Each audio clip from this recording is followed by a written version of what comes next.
Welcome back to The Explainer. Okay, let's dive into this. If you've been anywhere near the tech world recently, you absolutely know the term AI agent is literally everywhere right now. It's plastered on every startup page, every conference marquee, and totally flooding our feeds. Some folks think it's just a chatbot wearing a fancy hat, right? While others were convinced it's this entirely independent digital workforce that's, coming for all our jobs. But the truth? It's somewhere right in the middle, and honestly, it is far more fascinating than all the hype. Today, we're going to cut through that noise to understand exactly what makes an AI agent, how they actually think, and look at the real frameworks being built today. To really grasp agents, we first have to look at how AI systems actually make decisions. Think about a standard vending machine. This is your classic, traditional, rule-based AI. You press B4, you get your chips. Every single time. There's no thinking, no adapting, no surprises at all. Just if this, then that. Now contrast that with asking a smart, knowledgeable friend for a snack recommendation. You tell them you're kind of hungry but want something light. They take into account what you had for lunch, maybe ask a quick follow-up question, and then they make a judgment call based on patterns. That real-time reasoning over context, that is exactly what a large language model, or LLM, does. But here's where it gets really interesting and where the limitation of a standard LLM becomes super obvious. An LLM on its own is basically like that brilliant friend we just talked about, but locked in a room with no phone, no internet, literally no way to interact with the outside world. They have all this incredible knowledge, sure, but all they can do is just talk to you through the door. Agentic AI is what happens when you slide a smartphone and a laptop under that door. Suddenly, they can search the web, run calculations, send emails. That magical combination of reasoning plus the ability to actually take action in the real world, that is the true definition of an AI agent. So the crucial point is understanding these agents requires looking at their underlying structure. Here's our roadmap for this explainer. First, we'll look at the anatomy of an agent. Second, the autonomy spectrum.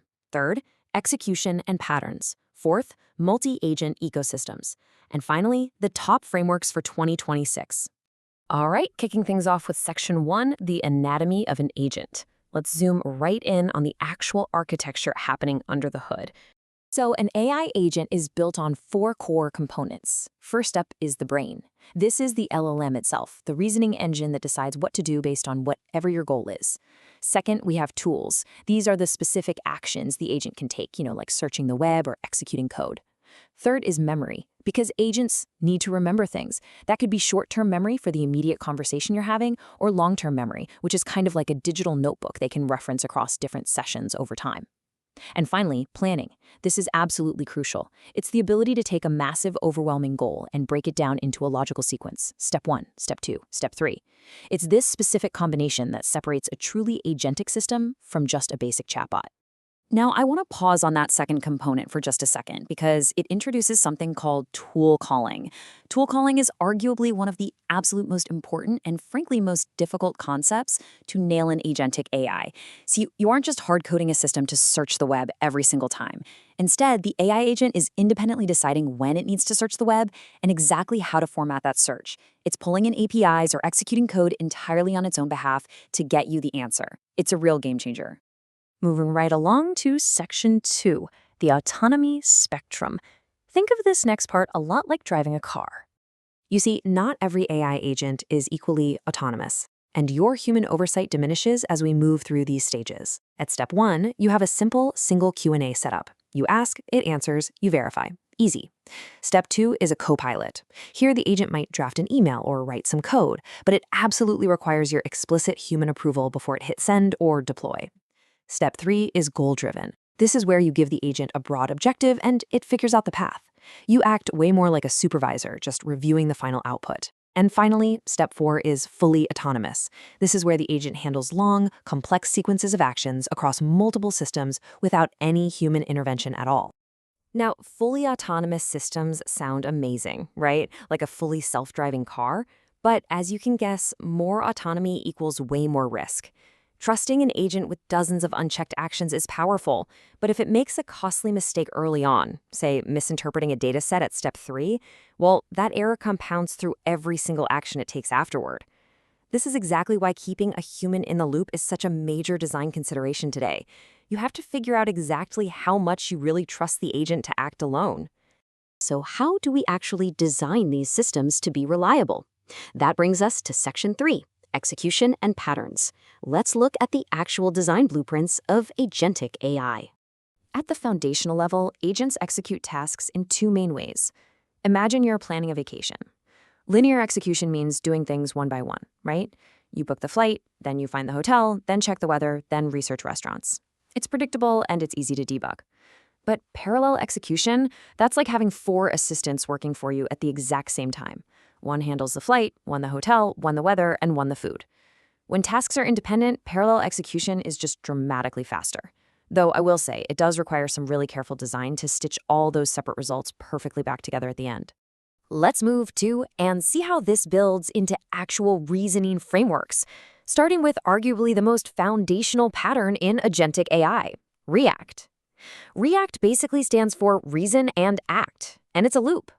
Imagine asking an agent to compare Apple's current stock price to its 52-week high. First, the thought. The agent realizes, hey, I need the current price. Second, the action. It calls a financial API. Third, the observation. It reads the price. And then the loop starts right over. It thinks, okay, now I need the 52-week high, takes action to get it, observes the result, and finally calculates the comparison. It's literally figuring out the next step as it goes. But React isn't the only pattern out there. We have 2 other incredibly powerful approaches. First is reflection. This is where an agent acts kind of like an internal auditor. It'll write a draft of an email, but before even showing you, it critiques its own work. It asks itself, is this tone right? Did I miss anything? And then it revises it. The end result is significantly better. Second is the plan and execute pattern. Instead of figuring things out step by step on the fly, this agent acts like a strict project manager. It creates a comprehensive, full roadmap of all the required steps before executing a single action. This is fantastic for those really complex multi-step tasks.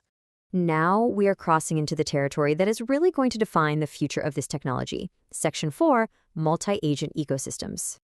And this brilliantly illustrates why multi-agent systems are so powerful. Think about a hospital for a second.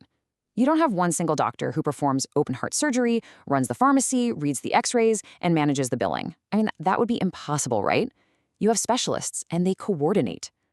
Multi-agent systems work the exact same way. Instead of one AI trying to do the whole shebang, you have a research agent finding data, a writing agent drafting content, a reflection agent reviewing it, and an orchestrator agent acting like the head doctor, delegating tasks to the right specialists, and neatly combining the final results. Now, if you take that concept to its logical extreme, you get swarms. Inspired by nature, think ant colonies or beehives, a swarm architecture has no fixed hierarchy. There isn't a master orchestrator agent dictating every single move. Instead, you have a collection of agents that self-organize. They communicate fluidly, passing tasks back and forth, and collectively converge on a solution. While they are still being refined, swarms show just incredible promise for highly dynamic, massive problems that are honestly just too complex for any rigid, predefined pipeline. So grounding the theory in practical reality, if you actually want to build these systems, what tools are developers using right now? Section 5, Top Frameworks for 2026. This matrix breaks down the 3 heavy hitters in the industry right now. First up is LangGraph. If you are building a production system where you need absolute control and robustness, this is your go-to. It uses graph-based logic to map out exactly how an agent moves through tasks. Next is Crew AI. This one is amazing for fast prototyping. It treats multi-agent systems almost like casting actors for a play. You give each agent a role, a persona, and a backstory, which makes it incredibly intuitive to use. And finally, we have AutoGen, originally out of Microsoft. This is built for conversational pipelines and is incredibly powerful for enterprise settings. Why? Because its key feature is keeping a human in the loop. You can configure exactly how much human oversight you want as the agents talk to each other. As you consider all these components, frameworks, and incredible capabilities we've covered, I want to leave you with a final, provocative thought. The technology to build a highly autonomous digital workforce? It's already here, sitting right in front of us. The models have the reasoning, the frameworks provide the tools, and multi-agent ecosystems supply the scale. But as we transition from AI that just chats with us to AI that actually acts on our behalf, the most important question isn't whether they can do the job. The real question is, how much autonomy will you trust your agent with? Think about that as you explore these systems for yourself. Thanks for joining me on this explainer, and keep learning.